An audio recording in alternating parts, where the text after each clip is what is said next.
already played you tough in Seattle. Like, they're not afraid of you. They've faced you. They're facing you twice a year. They have dominated this division. You're trying to take that from them. So, no, we could be saying, man, how good were the Rams? Was this a fluke? Mm-hmm. Now they're at 8-2. With the Chiefs coming up on Monday. That's the way this NFL goes. And you want to watch this because I just believe the Rams are a totally different team playing at home than they are on the road. Just as easy as they got out to that 8-game winning streak, I'm glad they were able to get back onto the winning track. Cooper Kupp was injured late in this game. It's something that I must continue to watch because with their motion that they run, the speed sweeps, all the screens that they run, they're just a setup for Todd Gurley to try to be physical. And if you start taking away these little weapons on the outside and they start putting more guys in the box, I believe more pressure on Goff. So that's just something I want to watch. Huge win for them yesterday over the Seahawks. And the biggest play of the game for the Rams was a defensive play by newly acquired Dante Fowler when they were up less than a touchdown late in the game. He gets a strip sack of Russell Wilson, which gives them a 2-score edge, which Seattle still almost came back from. Seattle drove the field, scored a touchdown, kicked away smartly, I thought, and held 3 and out, used their timeouts, got the ball back. And we've seen Russell Wilson in those situations more often than not come through. He ended up missing that pass. But here's the concern I have for the Rams. Against good quarterbacks, they're not a good defense. If they've played 6 games against real NFL quarterbacks, Rivers, Cousins, Russell twice now, Aaron Rodgers, Drew Brees. In those 6 games, they've allowed 16 touchdowns to no picks, a 120 passer rating, almost 50% of third downs, and I understand they're winning more than they're losing. But Seattle now twice could have gotten them. We know Green Bay, if they don't fumble a kickoff, probably does get them. Like, they have been right there. And so they are, against good quarterbacks, in a similar boat that I've seen the Saints and the Chiefs in. You got to just go outscore people. And the thing that was supposed to make the Rams the best team in the league was this offense on par with the Saints and Chiefs, but a legitimate defense. Aside from Aaron Donald, I don't know who on that defense is playing great. Fowler made that one huge play, but the secondary's not playing great. That would be my concern, because I have no real concerns about the offense aside from that is a big injury. Even though Cooper Kupp, his numbers might not show it, he is so critical to what they do, and they don't have a slot receiver readily available to replace him. Yeah, we'll have to watch that. All right, let's move on to Baker Mayfield and the Browns now, trying to take down the Falcons. Not an easy task. First quarter, Baker finds Rashard Higgins, 28-yard touchdown.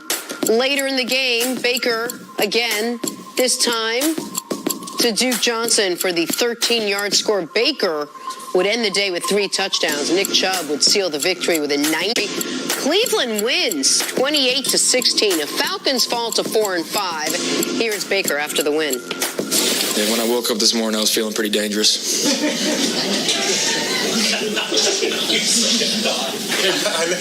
Care to expand on that? I just woke up feeling real dangerous. I love this. He's a funny guy. My mic was open there. I said, I love this dude. You can just tell. He just exudes it. And go ahead, Jen. I'm telling you, follow him on social media. Follow him at least on Instagram. He does these stories. He's so real and it's relatable, if you will. What do you think, Nick? Did the Browns prove they made the right call in taking Baker Mayfield #1 overall? He continues to prove it each and every week. Unequivocally, absolutely, yes, without a question. We knew he had that it. The question was he going to combine that it with superstar caliber play? And his first few games in the league, he made superstar caliber plays, but overall, his stat line wasn't overly impressive. You saw fits and stops. Last 4 games, man, 9 touchdowns, 2 picks, a 105 rating with what I would consider, as far as his receiving core, a really legitimate #2, and that's it. Yes. And that's Jarvis Landry. They're paying him like a #1, but that don't make you a #1. He is finding a way to make it work. Yesterday on passes not to Jarvis Landry, 15 of 15. To running backs, tight ends, and backup wide receivers. 15 of 15. He only completed, he was 17 of 20 yesterday, to 9 different guys. Like, he's finding ways to get guys open. He's making great plays. I thought yesterday was the best game of his NFL career so far. I think he's going to be a star in this league. Jenna, I really thought you were going to ask me the question, do you think they got it right as far as firing the coach? Because I think Dorsey and other people around Baker Mayfield who've encountered him, they know they got that pick right. but they fired the coach and still staying the team, offensive coordinator, Freddie Kitchens, filling in. They obviously got that other decision right because you see how the kid is playing. You take that type of football knowledge offensively, Hugh Jackson and Todd Haley out of the building, and a rookie quarterback perform even better than he did with them. Yeah, they got it right. They got it right as far as Baker Mayfield, and more importantly, they got it right as far as getting Hugh and Todd out of the building so this guy can thrive. If I'm an NFL coach, I want to be an NFL head coach, you got to have your eyes on Cleveland because they got a winner in town. Yeah. You don't just get these orders. I see these press conferences. These guys butcher these press conferences all the time. Baker Mayfield has the charisma, has the type of talent. He has that thing that you just can't see. You can't touch it, but you just know it when it's in your presence. And he has it.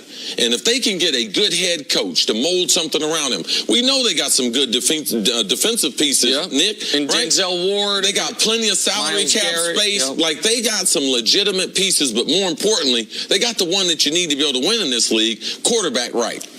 All right, so let's look at the other side. They beat a Falcons team, which this is why you can't. A little surprising. But this is why you can't start out 1-4.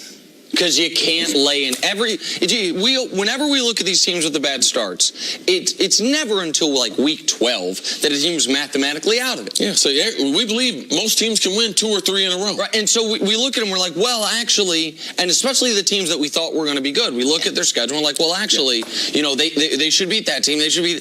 That's not how the NFL works. You're always going to have about once a month, you're going to have a game you don't show up ready for, or things don't go your way, or a couple fumbles you don't recover the other team does. Hello. That's a great, that's probably the premier example in the league this year. I mean, Bills just put up whatever they did to the Jets this week, and that's neither here nor there. Detroit, New England. Detroit, New England. Yeah. Like every month there's a game like this. Absolutely. And so when you start off 1-4, your margin of error goes to 0.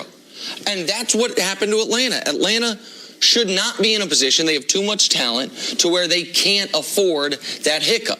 Like Minnesota had some hiccups early. And because of that, they probably got another hiccup coming, they're not going to be in the discussion for a bye in the playoffs the way their talent says they should be. Now, they didn't lose everything early the way I think the Falcons did, but the thing that was to me most impressive or disappointing about the game for Atlanta was, where was the offense?